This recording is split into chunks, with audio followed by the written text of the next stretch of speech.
Então, o Toninho do Diabo é figura, maluco, doido, louco. Uma coisa que me deixa curioso do que você falou no início da conversa é as paradas das magias. Uhum. E como foi essas suas experiências com magias dentro do satanismo? Que isso é magia curioso. que você tentou e deu certo? Tem... Eu não posso ensinar magia. Não aqui, mas ensina. eu vou precisa ensinar. Fala como... Até porque essa porra deve ser super complexo. Não eu ia fazer sem querer uma hora na minha vida. Não, tem as mais simples. É que nem fazer mágica, tá?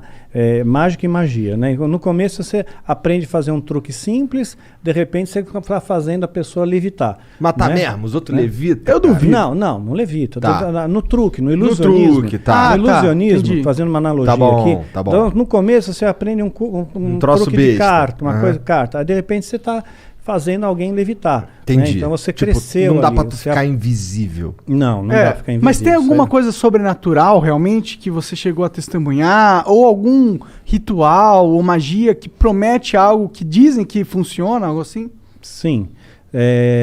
Muitas vezes eu lançava feitiço contra líderes religiosos, né? Porque eu não ia com a cara deles.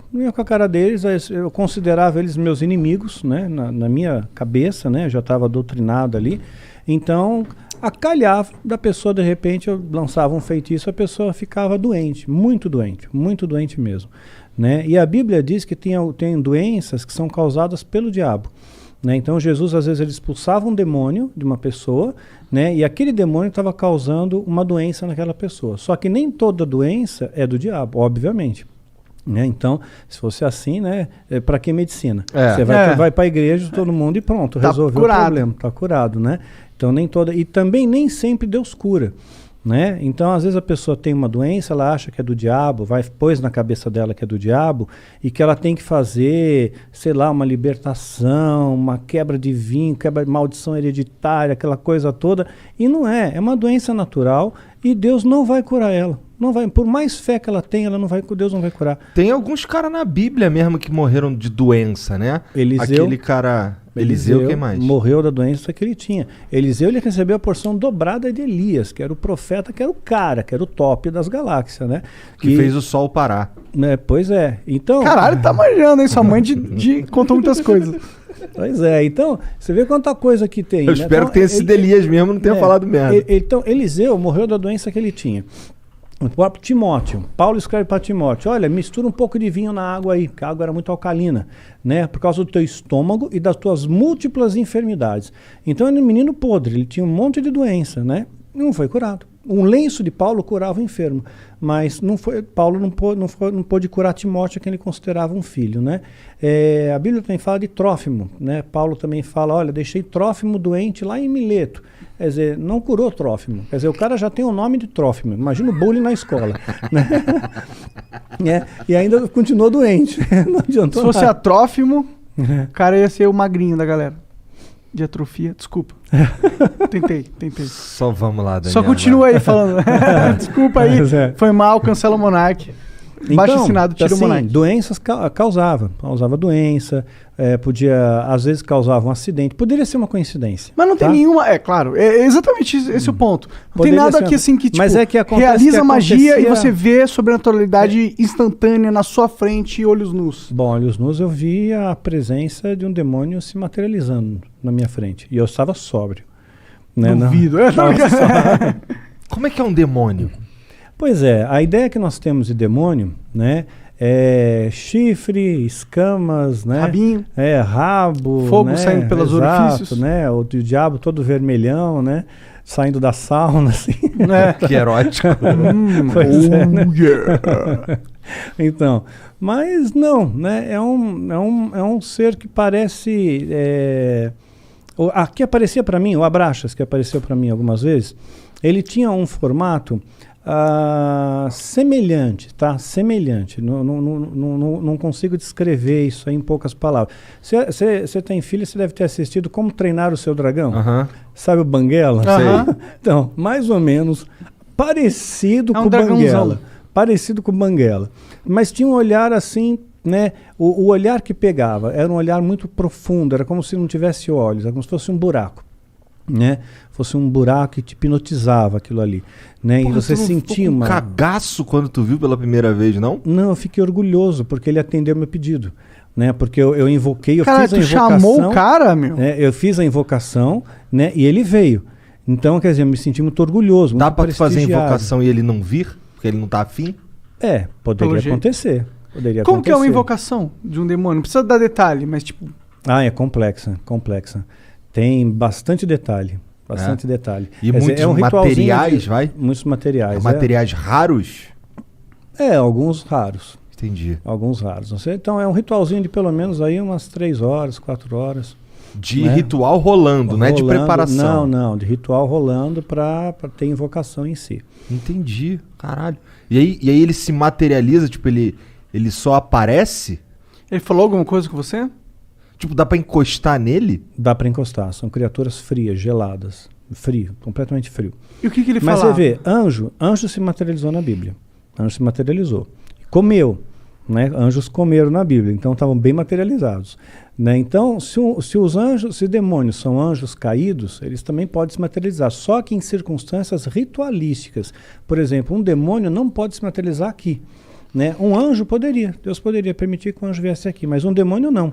Só dentro de um sistema ritual, tem que ter um ritual para ele vir. Tem que ser tudo bem preparado. Por quê? Eles estão aprisionados, de certa forma? Estão aprisionados, sim, eles são limitados. Né? Eles não podem fazer o que eles querem também da Veneta, né? Eles têm as suas fronteiras de ação. Por exemplo, eles não podem tocar num cristão verdadeiro. Né? Verdadeiro não pode, a não ser que Deus permita, no caso de Jó. Né? Então Satanás pediu para tocar, tocou e Jó não blasfemou contra Deus. Jó foi um cara que se fudeu pra cacete, né? Muito, se lascou pra caramba. Ficou doente, tudo, né? Ficou doente, perdeu dinheiro, família, tudo. Morreu todo mundo, ele ficou sozinho. E mesmo raspava assim, as pereba com telha, exato, né? com telha, exatamente. E no final Deus recompensa ele, né? E ele, no final, Jó chega a dizer, antes eu conhecia Deus de ouvir falar, agora eu vejo com os meus olhos, né? Então... Amaldiçoa teu Deus e morre. Exato, isso mesmo. Os amigos de Jó, né, que vinham lá, largavam o pau então, em cima dele. Então, às vezes Deus permite que essas coisas aconteçam. Então, teve gente que já falou para mim, falou, Daniel, perdeu teu filho, perdeu tua esposa, isso aí foi rechaçado pelo satanismo. Eu não vejo dessa maneira. Rechaçado em que sentido? O satanismo está me atacando com feitiço, com magia e causou esses efeitos, né? Mas eu não vejo assim. Não? Não, de forma alguma. Eu vejo assim como coisas que Deus permite, que as pessoas morrem no mundo. Né? Isso acontece, né? Então as pessoas têm depressão, né? Então aconteceu, eu vejo como uma fatalidade. E mesmo se fosse no caso como Jó, né? Vamos supor que o demônio tivesse pedido permissão para Deus, olha, deixa eu tocar lá no Daniel, né? Porque vamos ver se realmente ele segura a onda, vamos ver se ele é cristão de verdade, vamos ver se ele não vai se rebelar contra Deus, né? Depois se eu tirar dele o que ele tem de mais precioso, né? Que era o meu filho, né? Principalmente, né? Então tirou.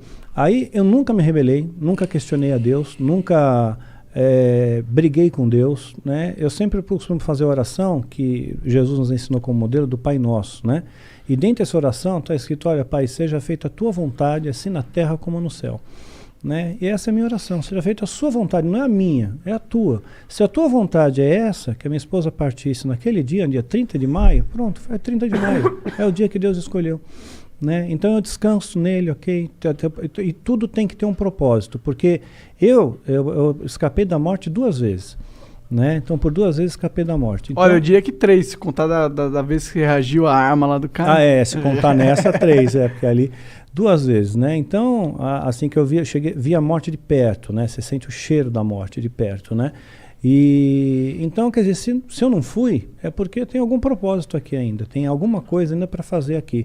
E quando terminar esse propósito, aí Deus me leva. Era alguma coisa ligada a esse assunto de satanismo e tal, que tu quase morreu, ou não tinha nada a ver? Não. Teve uma das ocasiões, por exemplo, foi no ano passado, né? Eu estava foi dia 30 de novembro do ano passado, ia entrar dezembro foi o mês que meu filho partiu, né, dia 22 de dezembro, então eu estava muito angustiado com aquele negócio, poxa, eu vou entrar dezembro, mais um Natal, mais um final de ano, aí eu tomei um monte de comprimido para dormir, eu só queria dormir, eu não quis matar, né, meu interesse não era morrer, só que eu acabei aspirando, e tive uma pneumonia aspirativa e entrei em coma profundo, né? Caralho. Pois é, fiquei 22 horas em coma profundo, entubado, acordei entubado no hospital, Caralho. assim.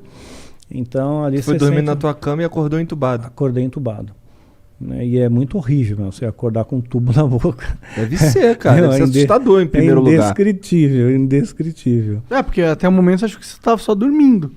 Pois é, eu tava dormindo de boa, depois a gente se acorda, tubo na boca, né? Um ambiente diferente, onde eu tô, quem sou eu, né?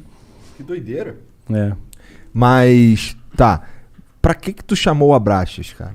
Então, eu queria testar o ritual de invocação. Porque se eu conseguisse que ele aparecesse, eu ganharia méritos dentro da Irmandade. Tinha alguém testemunhando ali? Não tinha. Não tinha, mas a minha palavra valia porque supostamente esse demônio validaria essa palavra, né, para o sumo sacerdote. Né? Então eu fiquei muito orgulhoso com aquilo.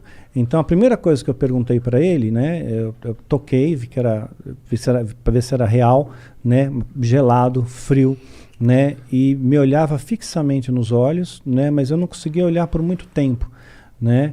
Ele era da tua altura? Não, estava mais alto que eu, mas estava como se estivesse ajoelhado, sabe? Tá. Né? Como se estivesse ajoelhado, não, ajoelhado, sentado sobre os joelhos. Tá. Ele tinha quatro membros? Sim. Assim, o Banguela lá, ele não é bípede, mas ele era bípede? Sim, bípede. Entendi. Né? Sim, tinha pernas, braços, né? Sentou, né? Forte, braceletes que pareciam braceletes de ouro, era dourado, né? Não sei se de ouro de verdade, não. Tá. Né? Dá para morder assim, tipo assim. É para valer, né? E a única coisa que eu perguntei foi se os animais eles iam para o céu, né? Perguntei, os animais vão para o céu, né? Porque eu tinha essa preocupação, ou será que os animais vão para o inferno? O animal é bonzinho, ele não pode ir para o inferno. Então eles estão todos no céu, né? Eu só fiz essa pergunta, né? Sei lá, uma pergunta besta, né? Que veio na minha cabeça. Interessante a pergunta até. Mas eu fiquei no vácuo, eu não tomei resposta nenhuma e ele desapareceu. E olha lá, ele, porra, tu me chamou pra isso, meu irmão? Caralho! Vai te tomar no cu, Porra! Eu queria a porra da tua alma, não quero só um quiz aqui, eu sou o dicionário Aurélio da divindade, pô.